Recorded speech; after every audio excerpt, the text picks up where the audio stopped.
Hello, ladies and gentlemen. I'm Valeria and this is the Off-Road Ranch, as usual. Today I want to tell you how I see my mini house and why I see it like that. The house requirements are based on the factors that I need the house for, and they are very simple. Let me remind you that my site is located far from cities and benefits of civilization. I'm going to live on it permanently, until the completion of the construction of a good, comfortable house with all the amenities and functionality for maintenance and work throughout the range. Construction of the house will begin only after the completion of the garage. That is, at best, 2-3 years. This means that I will live in a mini house for at least 5 years. If you wonder what kind of garage and house I'm talking about, then I talked about my strategy and why I need a mini house at the beginning in the video number 2.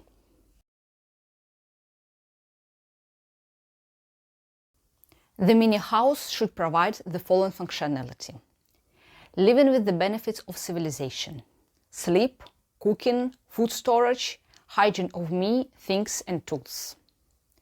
Living there at any time of the year, winter and summer. Safety. Tool storage and care. Work on a laptop.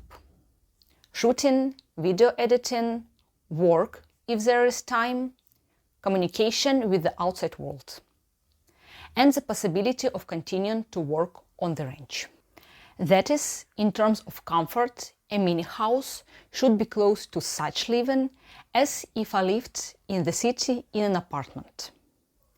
These factors may sound trite or weird, but they are basic things that many people don't think about. More than once on expeditions, I have felt the importance of basic amenities very well. Moreover, in the summer, while it is warm, I live on the site, sleep in the car, cook on a fire, wash myself with a container of water that heats up in the sun, store things in the car, and store food in a mini cellar in the ground, which I dug myself. All of this is necessary in order to prepare the site for further work on it. This is also related to logistics, since the road from a previous place of residence to the site is $100 in a jeep one way. And I am not ready for such costs yet, since they are irrational. If I go to the site on Friday evening after work and return late on Sunday evening to go to work on Monday, then this means that I will spend at least $200 over the weekend just on fuel. Besides that, the amount of what I have time to do there will be minimal, and I cannot simply entrust something to other people, especially if I don't know what is on the site exactly and how to handle it.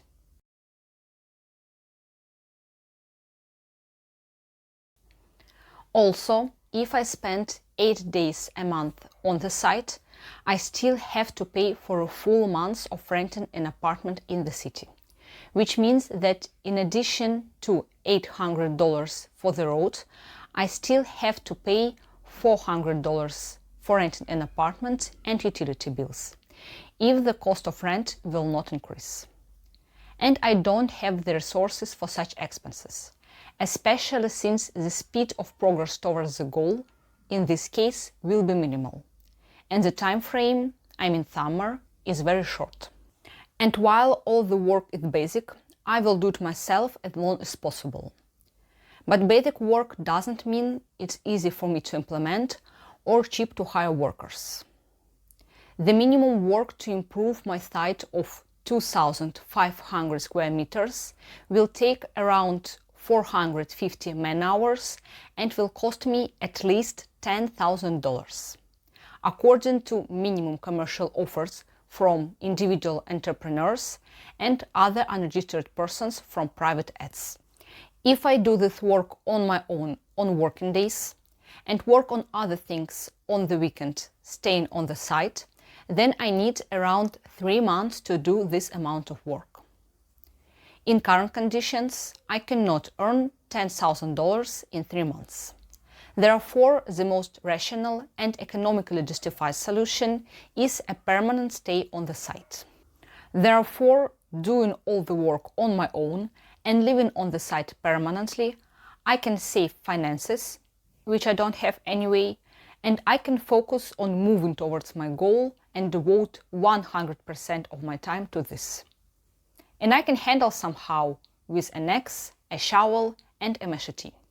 By the way, I got many ideas and theoretical base, not only from expeditions, trips, and specialized literature, but also here on YouTube. For example, I consider channels Survival Lily and I'm Prepper to be meaningful and close to reality. I will leave links to their channels in the video description and in the Channels tab on my channel. If you are interested and watch their videos, you can say hi from me in the comments. And in this way, more people will learn about their useful content.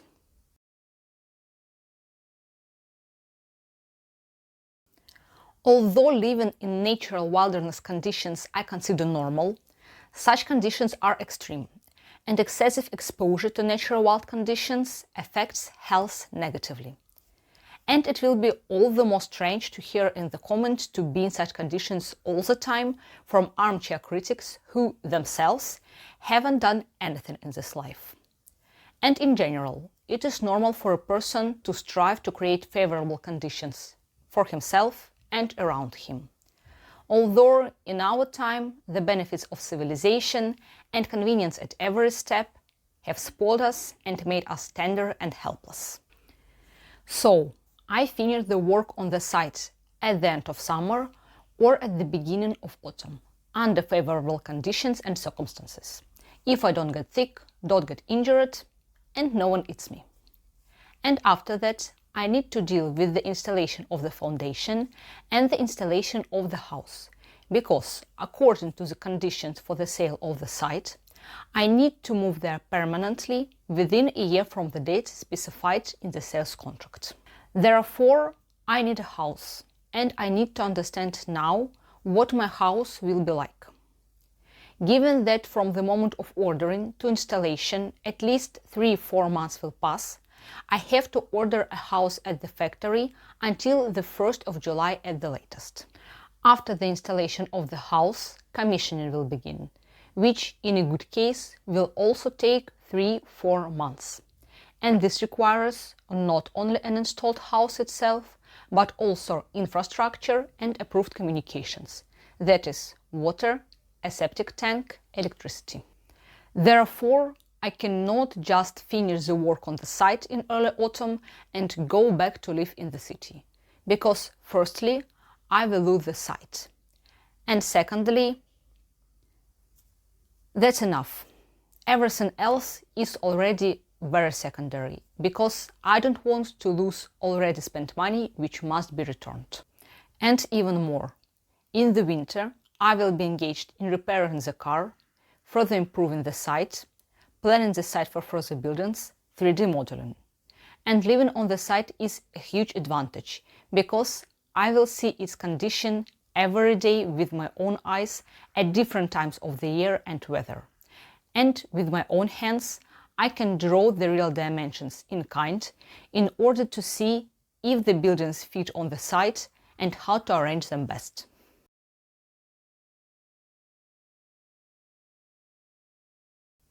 Considering all of the above, let's move on to the most important thing: description of a mini house. Since it is hot in summer, mud and slush in autumn, snow in winter, and there is a large amount of precipitation, then the floor, walls, and the roof must be strong and warm enough. There must be heat insulation, moisture insulation, and finishing. Water must be supplied, electricity must be supplied, and a septic tank must be provided. I also want to install an additional battery and an alternator. This will provide several benefits at once. Firstly, I will have additional sources of electricity in the event of a power outage or an accident or natural disaster. Secondly, I will be able to separate, if necessary, power supplies for various tasks and capacious equipment, and they will not overload the network. And it is obvious that I plan to use various tools and equipment when I start ennobling the range and building buildings. The house must be equipped with a combined bathroom, a kitchen of course, a sleeping place, a workplace and storage space. According to research on human psychology in space and room ergonomics, a person needs a minimum of 15 square meters for a comfortable stay. But this figure is given for living space. I will focus on a figure of 15-20 square meters for the whole house. I understand that 15-20 square meters is quite small for a kitchen, a bathroom, a bedroom and storage. But the issue of money and price is acute, unfortunately. The advantage is that I have supervised building and design projects and will organize the space as efficiently as possible. In addition to price, there is a question of time and effort. Building even 15-20 square meters is not an easy task and takes a lot of time. An approved project is required, as well as calculation, order and delivery of building materials, construction, supply with water, electricity and sewage. Not to mention the stages of construction, insulation, finishing and so on. And after that, commissioning is required. Therefore, the best option is a ready-made or prefabricated house. They come in different sizes, different materials, with different construction technologies and different included services and contents. If I don't find what I need here where I am, I'll have to find another option. A glamping house is not suitable for me, as they are designed for a short stay for tourists, and all the comfort is provided with a third-party organization. No one will provide me with additional amenities, so my mini house should be sought out right away. Another point I mentioned: safety. The house itself means safety from animals, insects, reptiles and people. Even without a fence, the house is much more secure than living in a tent or in the jeep, as is, of course, the level of comfort inside it. In addition, a fence will be a means of security which I will put up after purchasing a mini house. Buying a mini house will be the beginning of active work on the site, because after that, with my constant presence and readiness of the site, it will be possible to stay there safely, work, store tools in some outbuilding or in a trailer from the car, place construction equipment and store building materials on the prepared site. I really would like to succeed, because otherwise I will lose a year of work and it will be extremely difficult for me to return the money that I borrowed. I will be very grateful to you if you support my project. To do this, just like, leave a comment, subscribe. In addition, I will be glad to any other support, including donations or Patreon subscription. I also have an idea how to thank my regular Patreon followers, and I'm sure you will like it. You will feel your contribution for a very long time, but I will talk about that later when the time is right. I will definitely not forget about it, but I don't want to reveal all the secrets now. Share in the comments if you had experience in living in non-standard houses and what emotions and conclusions you have. It was Valeria, the Off-Road Range. Wish you all the best and see you soon.